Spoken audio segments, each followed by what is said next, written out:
જય સ્વામિનારાયણ. બ્રહ્મ સ્વરૂપ પ્રમુખ સ્વામી મહારાજ જીવન ચરિત્ર ભાગ 12. આજનું વાંચન. તમારો રથ હાંકીશ તેમ.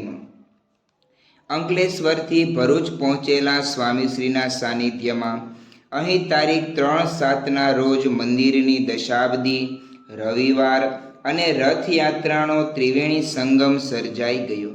તેથી ચારેકોર ફરી વળેલા હર્ષોલ્લાસની વચ્ચે સ્વામીશ્રી આજની સવારે પોડિયમ પર પધાર્યા ત્યારે વાદળછાયા વાતાવરણમાં રેલાઈ રહેલા સૂર્યના મૃદુ ઉજાસ અને આહલાદક શીતલ હવામાં સેંકડો કિશોર કિશોરીઓના શૌર્યની સરવાણી ભળી.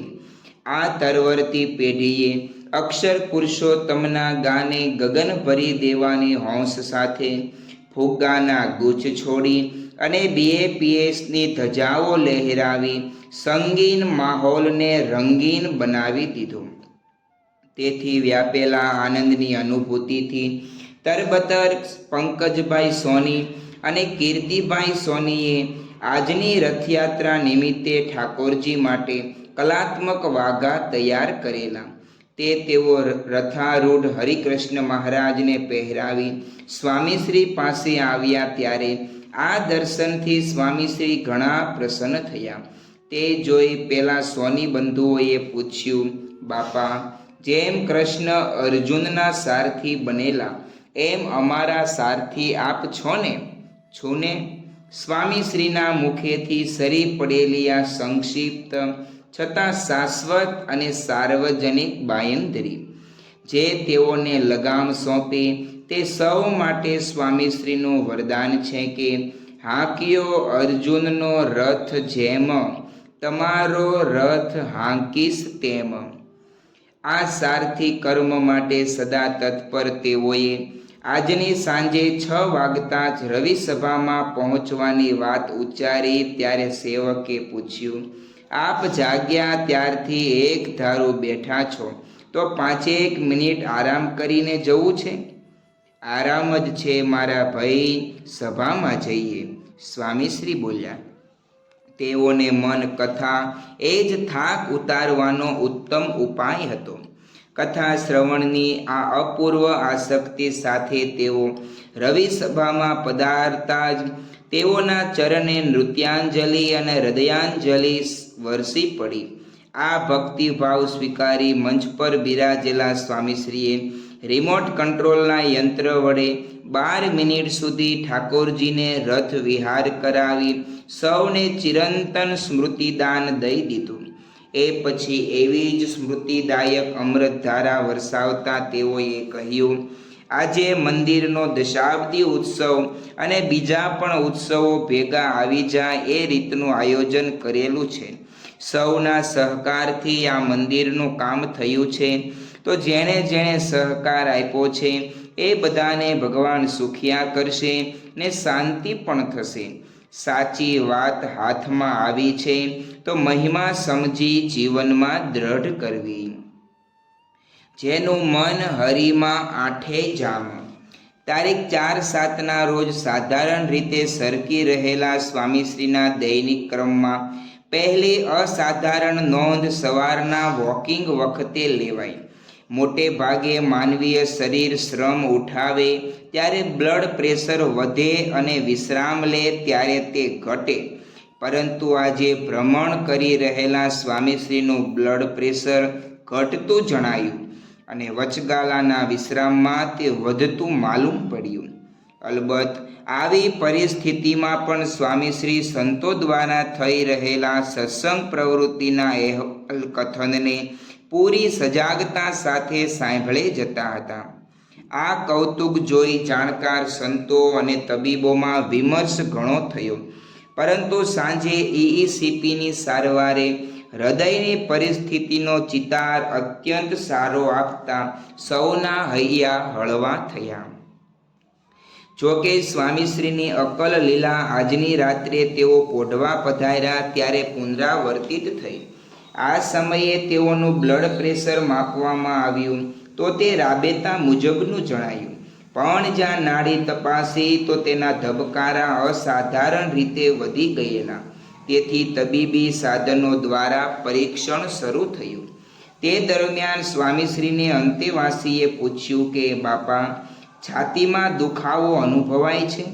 ત્યારે તેઓએ હા પાડતા કસરનું નિદાન ચોક્કસ બન્યું અને તાત્કાલિક સારવારના ચક્રો ગતિમાન થઈ ગયા. સ્થાનિક સંતોએ તો સ્વામીશ્રીના શયનકક્ષની બહારના હોલમાં બેસી ભજનનો દોર ચાલુ કરી દીધો. તેની વચ્ચે રાત્રે આશરે 11:15 વાગ્યા પછી ઠાકોરજીને સ્વામીશ્રીના શયનખંડમાં લઈ જવાયા. તે જોઈ સૌનો ઉચાટ તીવ્ર બન્યો. સ્વામીશ્રીએ જ સૂચના આપેલી કે ઠાકોરજીને પોઢેલા રાખીને જ લઈ આવો અને અહીં આપણી રૂમમાં પોઢાડી રાખો. જ્યારે હૃદય કટોકટીની પળોમાંથી પસાર થઈ રહેલું, ત્યારે પણ શરીરની શુશ્રૂષા સંબંધી કોઈ ભલામણ ન કરનારા તેઓ આ અવસ્થામાં ઠાકોરજીને ઝંખી રહ્યા. જેનું મન હરિમાં આઠે જામ ની તેઓની સ્થિતિનો એક વધુ પુરાવો આજની મધરાતે ચમકી ગયો. પરંતુ હાલના તબક્કે તેના ઉજાસમાં ન અંજાતા સ્વામીશ્રીની કથળેલી તબિયતને થાળે પાડવાનું કામ આંખ સામે રાખવાનું હતું. તેથી ડૉક્ટરોની સૂચના અનુસાર ઔષધ ઉપચારો ચાલતા રહ્યા. તે દરમિયાન હૃદયમાં દુખાવો અનુભવતા સ્વામીશ્રીની નિંદ્રા લગભગ 5 કલાક સુધી તો વેરણ જ રહી. છેવટે રાત્રિના 3 વાગ્યે કંઈક રાહત થતાં તેઓની આંખો મળી.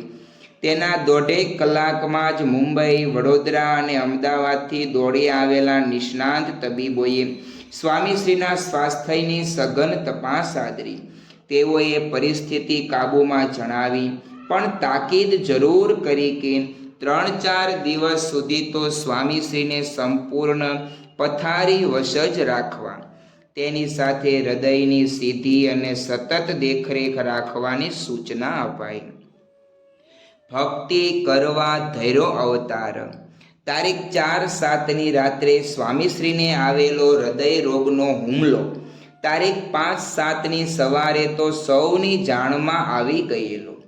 તેથી સર્વે સંત સત્સંગીઓની સ્થિતિ શોકાતુર બની રહી. પરંતુ સ્વામીશ્રી કેવળ સંસ્થા કે સંપ્રદાયના જ ક્યાં હતા? તેઓએ તો સંપ્રદાય સિવાયના લાખો લોકોના જીવનમાં પણ સ્થાન જમાવેલું. તેથી તેઓની માંદગીના સમાચાર જેમ જેમ પ્રસરતા ગયા તેમ તેમ સમગ્ર સમાજમાં પણ ઉદાસીનતા ફરી વળી.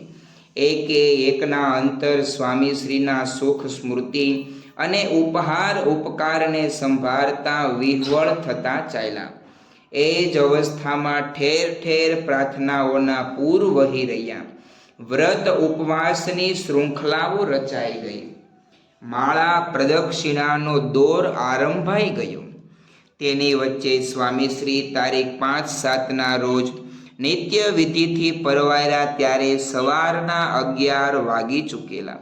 આ સમયે તબીબીઓએ તેઓને સંપૂર્ણ શયનાધીન રહેવાની સલાહ આપેલી, પરંતુ તેને ન ગણકારતા સ્વામીશ્રીએ આજે સ્નાન કરી દૈહિક શુદ્ધિ તો જાળવી જ, પણ તેઓ તો હવે ઠાકોરજીના દર્શન માટે મંદિર પર જવાની રઢ લઈ બેઠા. જોકે આ બાબતે દાક્તરો તથા સેવકોએ સ્પષ્ટ અસંમતિ બતાવી, જે સંપૂર્ણ વ્યાજબી હતી. હૃદય રોગનો હુમલો થયાના 12 જ કલાકમાં સ્વામીશ્રી આટલું બધું હલનચલન કરે તે કોઈ રીતે પરવડે એમ નહોતું. પરંતુ હૃદયનું ધબકવું એ જ સ્વામીશ્રી માટે ક્યાં જીવન હતું? તેઓના શ્વાસોશ્વાસ તો ભગવાનના આધારે ચાલતા. તેથી તેઓ વ્હીલચેરમાં બેસી મંદિરે દર્શન કરવા નીકળ્યા ત્યારે તબીબી અને આધ્યાત્મિક ઇતિહાસમાં એક અજોડ ઘટના નોંધાઈ ગઈ. સ્વામીશ્રીએ પ્રથમ અભિષેક મંડપમાં અને ત્યારબાદ ઉપર મંદિરે ઠાકોરજીના દર્શન કર્યા. એવોનો આ દૈનિક ક્રમ આગામી દિવસોમાં પણ અતૂટ રહ્યો. આ અરસામાં અષાઢ વીતી રહ્યો હોવાથી ક્યારેક તો દર્શન માટે જવાના સમયે જ ધોધમાર વરસાદ વરસતો. છતાં માથે પ્લાસ્ટિકના છત્ર ધરી સ્વામીશ્રી ઠાકોરજીને શીશ ઝુકાવવા પહોંચી જતા. દર્શન બાદ પોતાની નિત્ય પૂજાના વિધિમાં પણ તેઓએ એક દિવસનો ખાડો પડવા ન દીધો. એટલું જ નહીં, પ્રાતઃ પૂજાની નિશ્ચિત સમયાવધિમાં કોઈ કાપ ન મૂક્યો.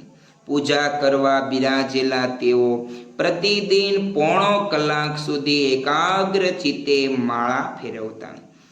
હૃદય શૂળ ઉપડ્યા પછીના ગણતરીના કલાકોમાં જોવા મળેલી સ્વામીશ્રીની આ ગતિવિધિ તેઓની દેહાતીત સ્થિતિની સાથે ભક્તિસભર જીવનશૈલી પણ જણાવી રહી.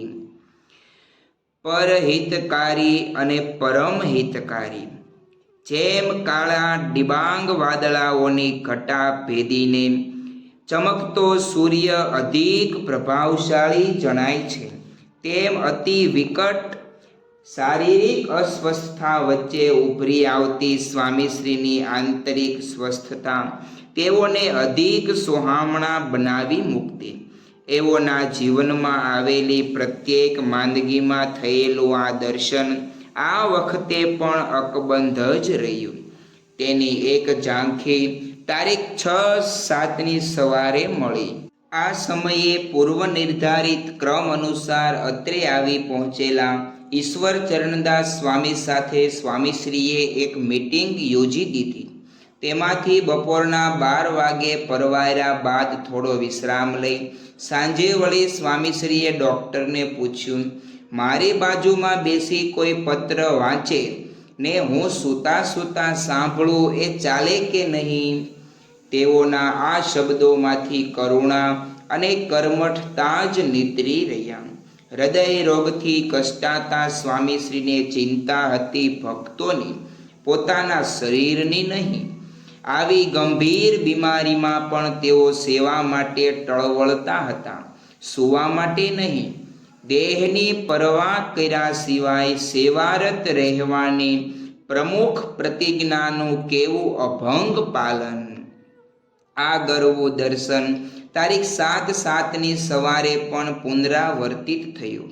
આ સમયે નિયંત્રિત આહાર લઈ રહેલા સ્વામીશ્રી સમક્ષ પરદેશમાં વસતા એક વૃદ્ધ દંપતીની કથની સંભળાવતા કોક બોલ્યું, અકસ્માતમાં ઘવાયેલા આ પતિ પત્ની હાલ હોસ્પિટલમાં છે. તેઓની દીકરી સંભાવના માટે ખટકો રાખે છે, પણ તે નોકરિયાત હોવાથી ક્યારેક મુશ્કેલી પણ ઊભી થઈ જાય. આવા સંજોગોમાં કોઈ સ્વજન મદદરૂપ થવા આગળ આવતું નથી. આ સાંભળી સ્વામીશ્રી વહારે ધાયા. તેઓએ તે જ ક્ષણે સામે બેઠેલા જ્ઞાનેશ્વરદાસ સ્વામી તથા નારાયણ મુનિદાસ સ્વામીને ભલામણ કરી દીધી કે પરદેશમાં આ વિસ્તારના સંતને ફોન કરજો, તેઓ સત્સંગીઓને સેવામાં રાખી દે. સહાયરૂપ થવામાં તો સ્વામીશ્રી પીછાણની પલોજણમાં કદી ન પડતા. તેઓ સમસ્યા જોઈને દોડી જતા, પછી ભલેને તે વ્યક્તિ અપરિચિત જ કેમ ન હોય. પોતાની નાજુક તબિયતમાં પણ અન્યને તેની નાજુક પળોમાં જાળવી જાણનારા સ્વામીશ્રી હતા પરહિતકારી અને પરમ હિતકારી. તેથી જ તેઓએ આ અરસામાં બીજી પણ એક આશ્ચર્યકારી ગતિવિધિ ચલાવી. આ સમયની તેઓની ગંભીર પરિસ્થિતિથી અજાણ ભાવનગરની એક યુવતીએ ફેક્સ મોકલેલો. તેમાં તબીબી અભ્યાસ માટે ચીન જવું કે કેમ ની દ્વિધા ઘૂંટાયેલી. આ અંગે સ્વામીશ્રીએ પોતાની કથળેલી તબિયતમાં ન કેવળ માર્ગદર્શન આપ્યું, પરંતુ સલાહ આપતા પૂર્વે તેઓએ પોતાની સેવામાં રહેલા ડૉક્ટર સાથે આ વિષયમાં વિમર્શ પણ કર્યો. એ પછી તેઓએ ફોન જોડાવી એ યુવતીને પરદેશ મોકલવા માટે તેના કાકાને જાણ કરી. જ્યારે આ સંદેશ પેલી યુવતીને મળ્યો ત્યારે પોતા માટે સ્વામીશ્રીએ સેવેલી ચિંતા અને ચોકસાઈ જોઈ તેનું હૈયું ગદગદ થઈ ઉઠ્યું. સ્વામીશ્રી દ્વારા લેવાતી સૌની સંભાળનું આકર્ષક પાસું તો તેઓ કેવા સંજોગોમાં મદદરૂપ બની ઊભા રહેતા હતા તે હતું. શ્રી સ્વામિનારાયણ ભગવાનની જય. આવતીકાલનું વાંચન આપણે કાલે કરીશું. ત્યાં સુધી આપ સર્વે હરિભક્તોને જય સ્વામિનારાયણ.